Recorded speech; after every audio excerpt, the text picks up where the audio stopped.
But after all I've said, please don't forget.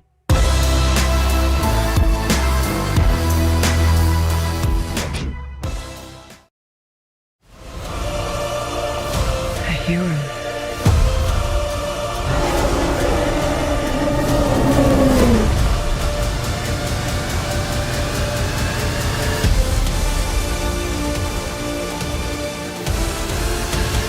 Aquaman has finally hit the big screens for the very first time, and in a franchise that's so divided, the big team movie lost so much money that Warner Brothers have no fucking idea what they're doing now.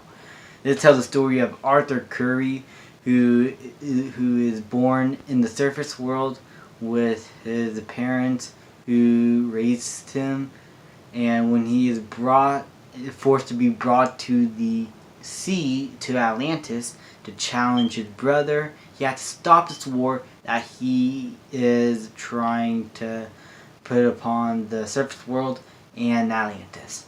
Aquaman is a character that I'm not familiar with, honestly. As much as I love DC and their characters, I'm a huge fan of Superman. He's one of my childhood heroes. I love Batman. I really adore Wonder Woman. And I enjoy the premise and idea of a Suicide Squad. The Flash was entertaining. Is an entertaining character, I mean. Aquaman, not much. He's not one of the characters that personally got to me. For the older generation, it probably did, but for me, in this era, it never got to me. But so I went to the movie with low expectations. Coming out of it, I don't think it is great. I think that it is one of the better DCEU films. It is just a plain old dumb fun movie that you could watch and have such a great time with. This movie is cheesy as hell, and it embraces it. It does have pacing issues, and the first act that felt a little sloppy. And I'll talk about that first. The origin of Aquaman is so rushed, and I just wanted to know more about this character. But Jason Momoa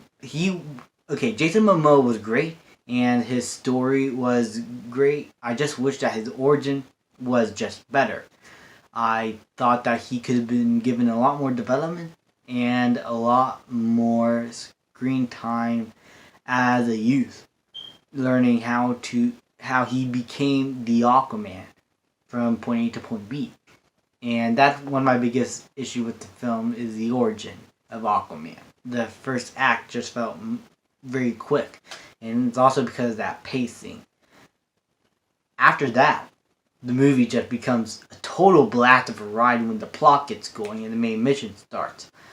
And it is entertaining. The action sequences here were phenomenal. I love all the underwater stuff. All the special effects are great. A lot of the sets were really cool. And the way that James Wan was able to direct his action scenes by using one takes and a lot of long, elongated shots, it was beautiful to look at. This is a gorgeous looking film. And the cinematography is also really beautiful. This is a very vibrant and colorful film with a lot of energy and heart to it. It also has a lot of 80s cheesiness to it. It felt like something from the 80s, and I adore that. There's something about the 80s that just gets to me.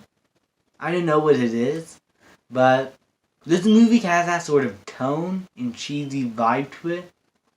I was able to appreciate some of the more out there aspects of the film. I mean, a fucking octopus played the drums, and they're fucking laser sharks. What more? This is an 80s film, okay? It's cheesy as hell. And yeah, there are a lot of problems. There are some characters I just didn't care about. The villain, however, I have mixed feelings on. I thought that Patrick Wilson did a good job portraying the physical aspect, but his character I felt like could have been a lot better. It could have been a lot better if he was given more screen time. because he, at the end of the day, just is a bad who wants to destroy life. And yeah, he's just a typical bad guy villain. I couldn't compare this to Black Panther, has sort of that same feeling, and The Lion King with a bit of a story. But yeah, the movie had done things that other movies did a lot better. That's another gripe I had, that there's not a whole lot of originality to it. But at the end of the day, James Wan direction and all the actors involved giving their A game. Jason Momoa and Amber Heard were great. I even love Amber Heard in this film. She is sexy and gorgeous, but she's also not a damsel in distress. She actually does shit, and I felt like she was a lot better portrayed than I thought, and she was given a lot more character, and just enough for me to care about her and what she's doing, and her relationship with Arthur Curry, the Aquaman.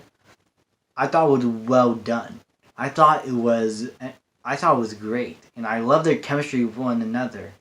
And the dialogue is cheesy, but it's never cringe-inducing. There are a few cringy moments in the dialogue that I will admit got to me, that I was like, oh, I'm not sure about this. But overall, the movie saved itself with great action, fun special effects, great actors, and a second and third act that was just a lot of fun to watch. I'm gonna give Aquaman a B. It is not fantastic. It is not movie of the year. But it's not one of the worst movies ever made. Nor is it one of the most disappointing movies. It's just a fun ride that you could watch from time to time. And for that reason, I could see myself watching this movie again. Thank you guys so much for watching. Please leave a like, subscribe, comment, and I will see you guys next time.